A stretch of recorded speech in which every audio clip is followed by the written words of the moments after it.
ओम श्री गणेशाय नमः। ओम नमो भगवते वासुदेवाय।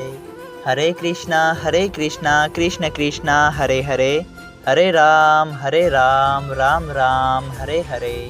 तव्हां सभिनी हरि भक्तन के नमस्ते। प्यारा भक्तों, ही कथा पाण गुरु कृपा से हासिल करे रहा आयूं। श्री गणपति सरस्वती जो दरे ध्यान करियां थो मां भागवत महापुराण जो बयान, जंहिंमें व्यासदेव ऐं सुखदेव जी कयो आहे श्री कृष्ण लीला जो गुणगान। सभई चओ जय भागवत महापुराण। प्यारा भक्तों, कल कथा में पाण श्रीमद् भागवत महापुराण साहिब जे चौथे स्कंद जे चौथे ऐं पंजे अध्याय में ॾिठो हो त माता सती पंहिंजे पिता दक्ष जे घर वञनि थियूं ऐं उते वञी यज्ञ में जॾहिं ॾिसनि थियूं त हू भॻवान शिव खे हिसो नथा ॾियनि, तॾहिं क्रोध मंझा भरिजी पंहिंजे पिता खे चवनि थियूं त हे पिता, तव्हां इहो सही नथा कयो, ऐं ॿियो बि जाम कुझु ॻाल्हाइनि थियूं ऐं आख़िर पंहिंजो पाण खे अग्नि में विझी आत्मदाह करे छॾीनि थियूं। सभई चओ जय श्री कृष्णा। उन खां पोइ महादेव जा गुण उन यज्ञ खे फिटाइण जी कोशिशि कनि था, लेकिन वर्ग रखेश्वर जे मंत्रनि जी शक्तिअ सां हू कुझु करे नथा सघनि ऐं निरादर थी उतां खां कढिया वञनि था। जंहिंजी ख़बर महादेव खे ख़बर पए थी, जंहिंजे करे महादेव जीअ खे क्रोध अचे थो ऐं हू पंहिंजूं जटायूं खोले छॾीनि था, जंहिं मां बेड़ बदर पैदा थियनि था, जंहिंखे शिव जी हुकुम ॾियनि था त तव्हां वञो ऐं दक्ष जो सर कटे उन यज्ञ में विझी छॾियो ऐं उते वेठल सभिनी देवताउनि, रखेश्वरनि, मुनेश्वरनि, ब्राह्मणनि ऐं जेके बि उते आहिनि उन्हनि खे मार कुट करे यज्ञ फिटाए छॾियो। ऐं ईअं ई बेड़ बदर शिवजीअ जी आज्ञा सां वञी कयो। सभई चयो जय श्री कृष्णा। अॼु पाण श्रीमद् भागवत महापुराण साहिब जे चौथे स्कंद जो 6 अध्याय शुरू करे रहिया आहियूं, जंहिंजो नालो आहे देवताउनि जो महादेव जीअ खे सम्झाइणु। श्री मैत्री रखेश्वर चयो त हे विदुर जी, जॾहिं बेड़ बदर बिड़ग ऐं ॿियनि देवताउनि खे मार कुट करे ॿाहिरि कढियो, तॾहिं उते वेठल देवताऊं ब्रह्मा वटि विया ऐं उन्हनि रोई वञी ब्रह्मा जीअ खे पंहिंजो हाल ॿुधायो। तॾहिं ब्रह्मा जी उन्हनि जो हाल ॿुधी चयो त तव्हां ॾाढो बुरो कमु कयो, जो उन यज्ञ में वेही शिवजीअ जी निंदा पंहिंजे कननि सां ॿुधी ऐं हिन जो भाग हिसो यज्ञ में बंदि थियल ॾिसी बि अव्हां पंहिंजो हिसो वरितो। अहिड़ो अधर्म करणु अव्हां खे मुनासिब न हो, पर जहिड़ो अपराध तव्हां कयो, शिवजी तहिड़ो ई फल अव्हां खे ॾिनो। सदाशिव भॻवान सभिनी देवताउनि ऐं लोकनि में श्रेष्ठ आहे। मां उनखे कुझु बि करे नथो सघां, मगर तव्हां सभु मूं सां गॾिजी उन जे शरण में हलो त मां वेनती ऐं स्तुति करे तव्हांजो अपराध खिमिया कराईंदसि। इहा ॻाल्हि चई ब्रह्मा जी सभिनी देवताउनि ऐं रखेश्वरनि खे साण करे कैलाश पर्वत ते वियो। प्यारा भक्तों, कैलाश पर्वत कहिड़ो आहे, जिते खुशबू कोवन ताईं पई पवे ऐं तरह तरह जा फल 12 ई महीना लॻा रहनि था, जेके अमृत जहिड़ो सवादु ॾींदड़ आहिनि। उते तला, नहरूं ऐं झरणा पाणीअ जा अहिड़ा निर्मल भरिया पिया आहिनि, जिन जे ॾिसण सां अखियुनि खे तरावट अचे थी।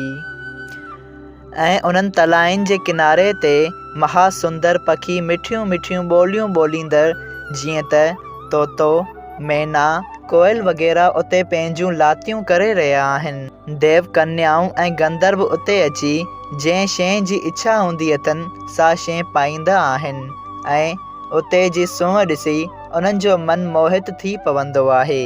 उहे शीतल गंगा जे पाणीअ में स्नान करे ख़ुशि थींदा आहिनि।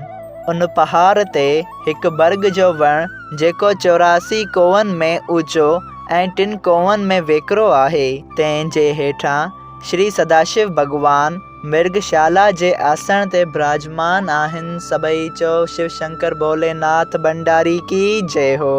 उन ॾींहुं जंहिं वक़्तु नारद मुनि ऐं सनकादिक ऋषि पंहिंजनि चेलनि समेत परमेश्वर जा गुण वर्णन करे ऐं जोग तप वेद पंहिंजो पंहिंजो रूप धारण करे शिवजी जे साम्हूं हाज़िर हुआ, तंहिं वक़्तु ब्रह्मा जी सभिनी देवताउनि ऐं रखेश्वरनि समेत उते पहुतो।